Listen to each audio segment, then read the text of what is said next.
Assalamualaikum warahmatullahi wabarakatuh. Bismillahirrahmanirrahim. Alhamdulillahirabbil alamin. Asyhadu an la ilaha illallah wa asyhadu anna Muhammadar Rasulullah sallallahu alaihi wasallam wa ala alihi wa ashabihi amma ba'du. Kita lanjutkan kajian hadis Bukhari halaman 13 yang bawah. Bismillahirrahmanirrahim. Babun, adapun ini bab. Wa in ta'ifatani, dan jika ada dua golongan ataupun dua orang gitu, minal mu'minina, dari orang-orang iman, ikok tatalu, bertengkar mereka, waslihu, maka mendamaikanlah kalian, bainahuma, di antara keduanya, wasamahu, maka menyebut pada mereka atau ngarani siapa Allah pada mereka, disebut al-mu'minina, orang-orang yang beriman. Jadi kalau ada orang iman berselisih, bertengkar begitu, itu didamaikan, cari solusi yang baik. Nggak boleh orang iman tidak rukun, harus rukun. Kalau ada perselisihan ya itu sebetulnya wajar. Jangankan namanya orang lain, kadang satu rumah saja juga bertengkar.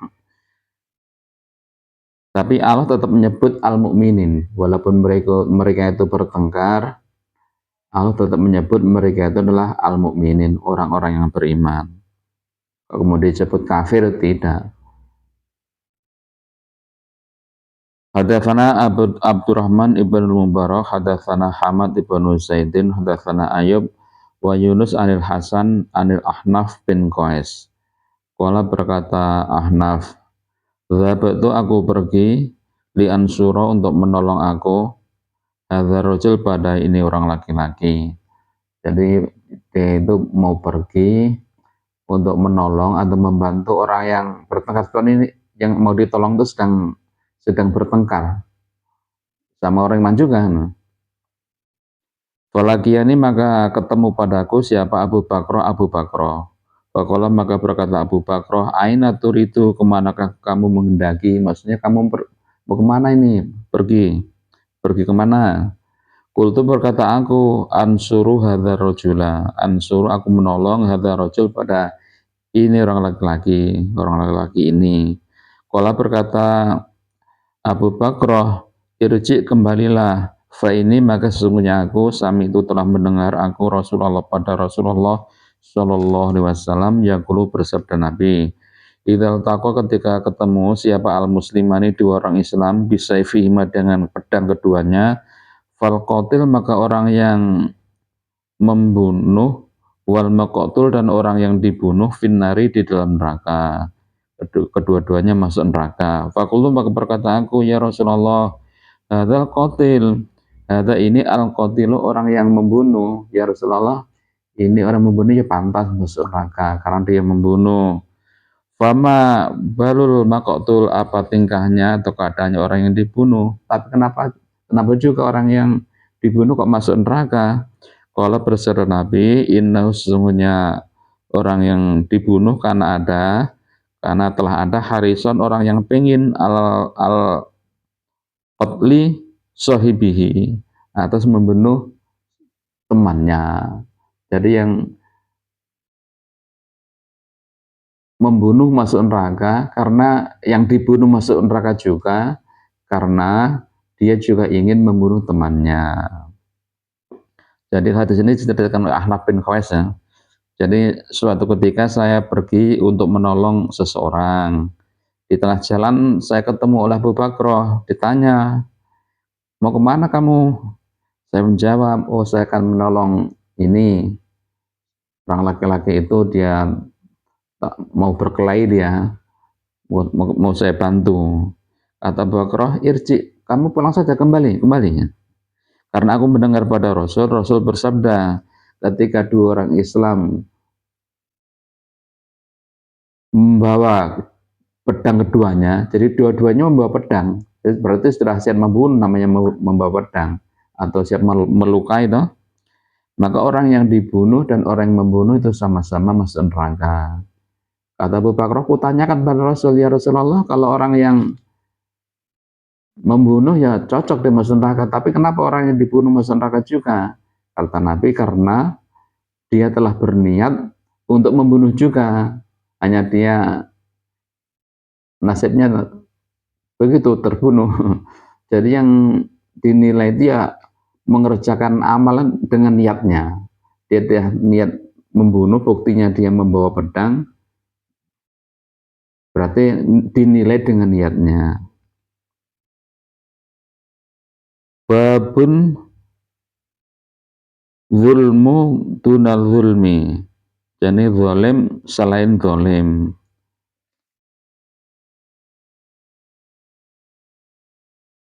Kita lihat hadisnya. Hadatsana Abdul Walid hadatsana Sobah hak qala wa hadatsani Bishr qala berkata Bishr hadatsana Muhammad an Sobah an Sulaiman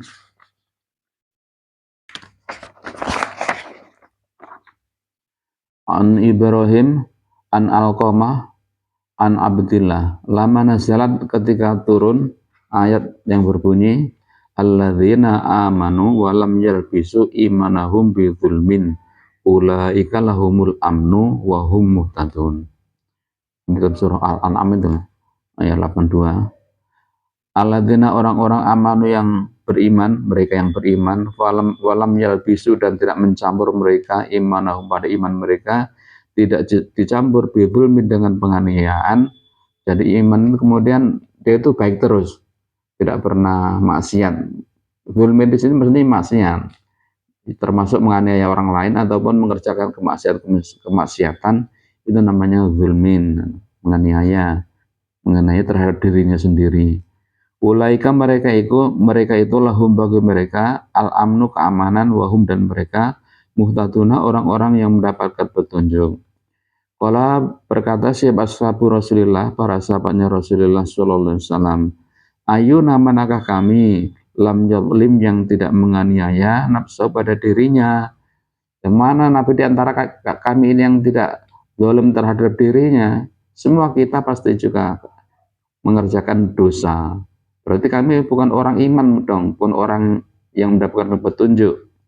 Akhirnya fangsilab kami menurunkan siapa Allah, inna syirka la zulmun azim. Inna syirka sesungguhnya syirik menyekutukan Allah, la zulmun nisai penganiayaan, azimun yang besar.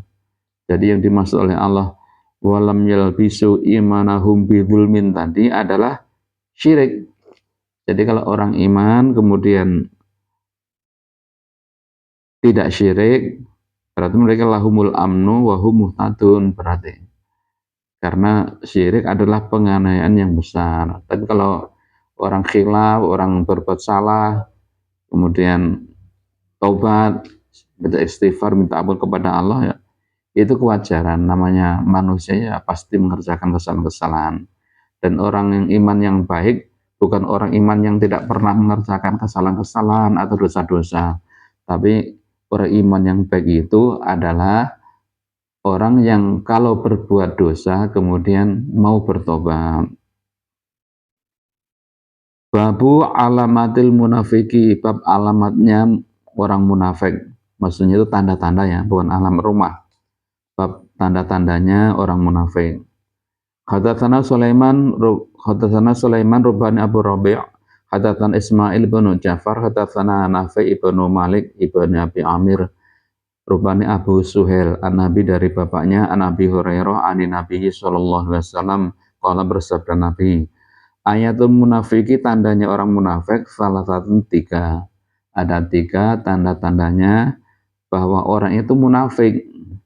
Pertama, idza hadatsa ketika bercerita dia kadzaba, dusta, bohong. Sukanya banyak bicaranya tapi banyak juga bohongnya. Itu tanda bahwa dia itu orang munafik.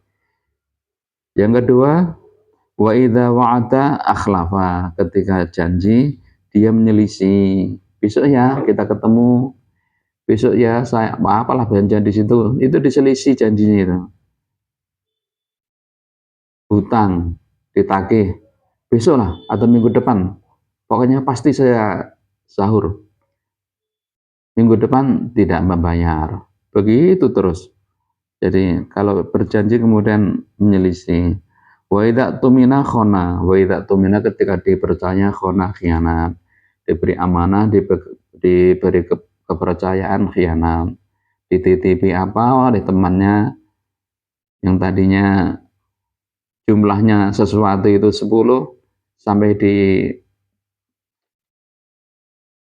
hak yang menerima 5. Jadi itu menjadi kebiasaannya nih. Kebiasaannya orang-orang munafik seperti itu. Kalau dilihat dari dalil ini berarti banyak sekali masyarakat kita itu yang munafik, terutama itu para orang-orang yang memangku kepentingan rakyat itu. Ada proyek 1 miliar, nanti sampai di bawah tinggal setengahnya. Asal turun disunat, asal turun disunat. Begitu terus. Itu namanya diberi kepercayaan khona, khianat.